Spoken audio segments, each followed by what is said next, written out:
Stunted growth का मतलब ये है कि जो बच्चे हैं उनको जब खुराक पूरी नहीं मिलती, उनको न्यूट्रिशन पूरी नहीं मिलती, तो वो ना उनके जहन पूरी तरह, उनका दिमाग पूरी तरह बढ़ता है और ना वो कद पे पहुंचते हैं।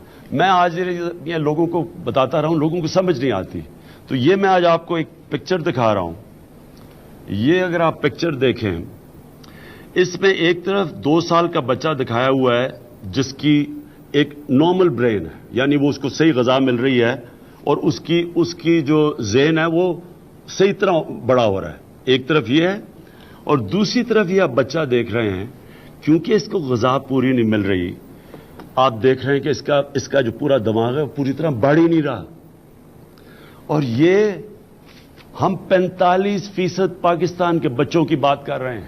स्टंटेड ग्रोथ का मतलब ये है कि जो बच्चे हैं उनको जब खुराक पूरी नहीं मिलती, उनको न्यूट्रिशन पूरी नहीं मिलती, तो वो ना उनके जहन पूरी तरह, उनका दिमाग पूरी तरह बढ़ता है और ना वो कद पे पहुंचते हैं। मैं आज ये लोगों को बताता रहा हूं, लोगों को समझ नहीं आती, तो ये मैं आज आपको एक पिक्चर दिखा रहा हूं। ये अगर आप पिक्चर देखें, इसमें एक तरफ 2 साल का बच्चा दिखाया हुआ है जिसकी एक नॉर्मल ब्रेन है, यानी वो उसको सही ग़िज़ा मिल रही है और उसकी जो ज़हन है वो सही तरह बड़ा हो रहा है। एक तरफ ये है और दूसरी तरफ ये आप बच्चा देख रहे हैं, क्योंकि इसको ग़िज़ा पूरी नहीं मिल रही, आप देख रहे हैं कि इसका जो पूरा दिमाग है वो पूरी तरह बढ़ ही नहीं रहा। और ये हम 45% पाकिस्तान के बच्चों की बात कर रहे हैं।